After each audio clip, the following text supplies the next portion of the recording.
Aging is an inevitable journey, but how we travel it shapes how the world sees us.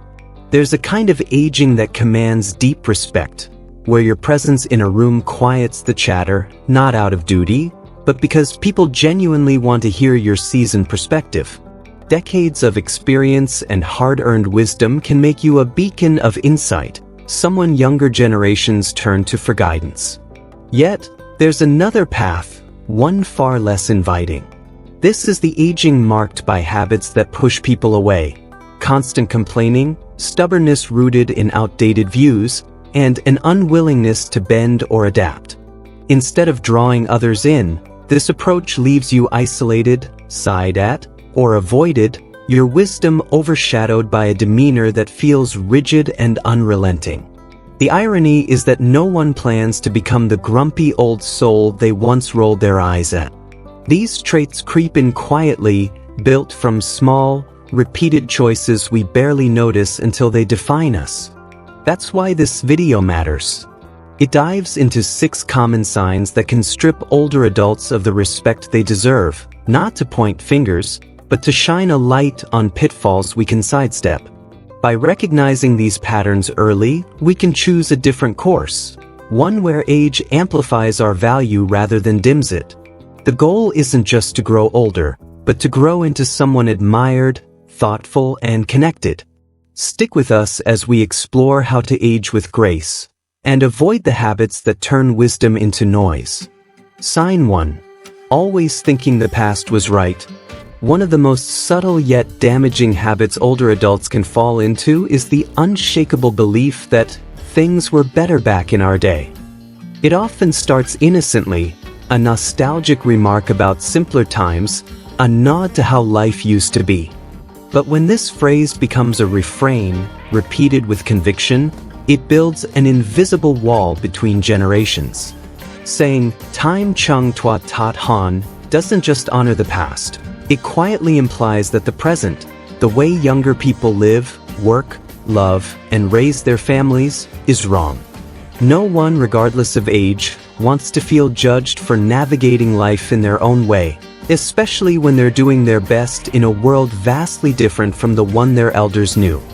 This mindset, which psychologists call generation gap bias, assumes the old ways are inherently superior, dismissing today's realities as a decline. But the truth is, the world has evolved, technology, communication, relationships, all shaped by forces older generations might not fully grasp. Clinging to the past doesn't just alienate the young, it blocks meaningful connection. Take Helen, a 79-year-old from California, who lost her bond with her granddaughter by constantly comparing then to now. When she finally asked why the girl stopped talking, the answer stung. "You don't listen to understand, you listen to criticize." That moment flipped a switch. Helen began asking questions instead of lecturing, rebuilding trust by showing she cared about her granddaughter's world. Wise aging isn't about proving the past was perfect, it's about knowing what to hold on to and what to let go. Listening and accepting differences doesn't erase your legacy, it enriches it. By asking, "Tell me how things work for you now," you bridge the gap with respect, keeping the thread of connection alive across generations. Sign 2. Admitting you're old and useless. One of the most poignant traps older adults can fall into is the quiet surrender of self-worth, encapsulated in the phrase, "I'm old now, I'm useless." It's not shouted with bitterness or flung out in a dramatic outburst.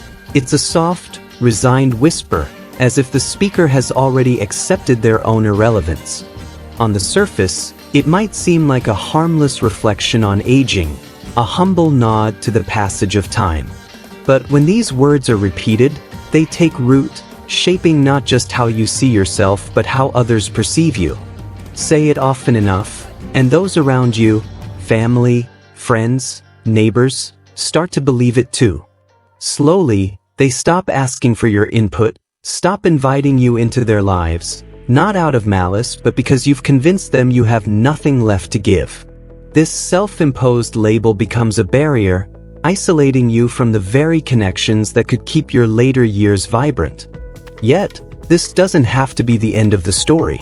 Shifting that internal narrative from "I'm worthless" to "I still have value" can open doors you didn't even know were there. Consider Mr. Robert, a 75-year-old widower from Colorado. After losing his wife, he lived alone, his days marked by a worn-out guitar and a fading sense of purpose. When neighbors checked in, he'd brush them off with, "I'm old now, who needs me?" It seemed innocuous, but it built a wall. Then one day, a neighbor's grandson heard him strumming on the porch and asked, "Would you teach me?" Reluctantly, Robert agreed. What began as a single guitar lesson turned into a weekend ritual, kids gathering around, first for music, then for his stories of resilience and joy. They brought cookies, asked questions, and unknowingly pulled him from the shadows he'd retreated into. Psychology calls this a self-fulfilling prophecy. Believe you're useless, and you'll act like it, withdrawing from life. But believe you still matter, and opportunities emerge. Robert didn't just teach chords, he shared wisdom, rekindling his own spark. Aging doesn't strip you of worth, your choice to engage does. By offering something, however small, you invite the world back in, proving value isn't tied to youth but to intent. Sign 3. Refusing to learn new things and blaming age. As we age, it's tempting to lean on the excuse, "I'm too old for this," when faced with something unfamiliar, a new phone, a complicated TV remote, or an app your grandkids swear by. It sounds humble, even reasonable, a way to sidestep the discomfort of change. But beneath this phrase lies a deeper habit, the refusal to learn, not because you can't, but because you've convinced yourself it's not worth the effort. This mindset doesn't just limit your practical skills, it robs you of curiosity, that spark that keeps you engaged with the world. By blaming age, you unintentionally signal to others that you're done growing, done adapting, done participating. Over time, people stop offering new ideas or including you, not out of disrespect, but because you've shut the door on possibility. This refusal isn't inevitable. Your brain doesn't retire when you do. Science backs this up with neuroplasticity, the remarkable ability of the mind to form new connections at any age. Take Grace, an 80-year-old from Sacramento. When her son gave her a smartphone, she initially ignored it, content with her familiar routines. But one evening, she saw sunlight spilling through her window, illuminating her tea in a way that stirred her. She wanted to capture it. Her first photo was blurry, her fingers fumbling, but it felt like a small triumph. With her grandchildren's help, she learned to adjust settings, install apps, and share her shots. What started as a whim grew into a passion. Grace became Grandmother the Photographer, snapping flowers, meals, and sunsets, each image a chapter of her life. Her community marveled, but her words hit deeper. "I take pictures to remind myself every day I'm alive is worth remembering." Grace's story shows that learning isn't about mastering tech, it's about staying alive in spirit. Saying "I'm too old" doesn't just close off skills, it dims your joy, your relevance. But when you embrace the new, even gently, you sharpen your mind, lift your mood, and weave yourself back into the fabric of life. Age doesn't steal your ability to grow, it invites you to do so differently, with purpose and delight. Sign 4. Complaining and being overly negative. Aging brings its share of aches and losses, and it's natural to let out the occasional grumble, "Getting old isn't fun," or "Young people don't care anymore." Said once in a while, these complaints can be a harmless vent, a way to process the weight of time. But when they turn into a daily soundtrack, spilling into every conversation, they become a habit that does more than just release frustration. They push people away. Constant negativity, like "there's nothing left to look forward to," doesn't just reflect your mood, it spreads it. Psychology calls this emotional contagion. Your words and tone ripple outward, draining the energy of those around you. Even the most patient loved ones can grow weary, not because they stop caring, but because they're exhausted by the gloom. Mr. Lamb, a 76-year-old from Washington State, lived this firsthand. After moving to a senior community center, he'd sit quietly, responding to friendly hellos with, "Life's boring now, nothing matters." At first, people tried to lift him up, but his persistent complaints wore them down. Conversations dwindled, and he faded into the background, until a turning point. During a weekend dance, an 82-year-old woman coaxed him onto the floor with a playful, "Just one song, what's to lose?" Reluctantly, he danced, and to everyone's surprise, he smiled through it. That spark changed him.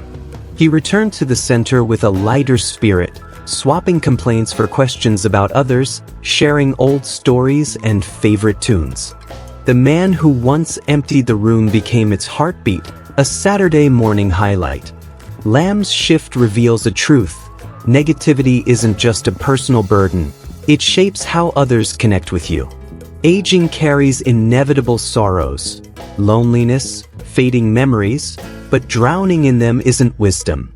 A wise elder finds light amid the gray, not denying the pain but refusing to let it define them. Cutting back on complaints doesn't erase reality. It opens space for warmth, even quiet optimism.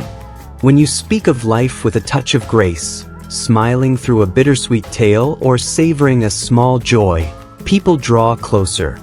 One less "everything's awful" can turn a sigh into a shared moment, proving your voice still holds power to inspire. Sign 5. Always thinking you're right and getting angry at advice. As we age, experience becomes a badge of honor, decades of triumphs and trials that naturally build confidence in our ways. But when that confidence hardens into a belief that "I'm right because I've lived longer," it can quietly turn toxic. Picture this. Your child suggests less salt for your health, and you snap, "I've cooked this way for years, no one died." A grandchild asks you to lower the TV and you huff, "Kids today are too soft." A loved one nudges you toward a checkup, and you brush it off with, "I've made it this far, I don't need advice." These reactions feel like defending your wisdom, but they often come with a sharp edge, anger or dismissal, that shuts down the people who care most. Over time, this stubbornness doesn't just win arguments, it loses connections. Mr. Alex, a 78-year-old from California, learned this the hard way. After his wife passed, he lived with his son and grandson, but meals were silent. He rejected every suggestion. His son's parenting tips were nonsense, his grandson's school tales pointless. He saw no issue until he read his grandson's school essay, "Grandpa always thinks he's right, so I don't talk to him anymore." That hit like a thunderbolt. Alex hadn't meant to push them away. He just assumed his years trumped their views. Stung but determined, he changed. Instead of arguing, he asked, "What do you think I should do?"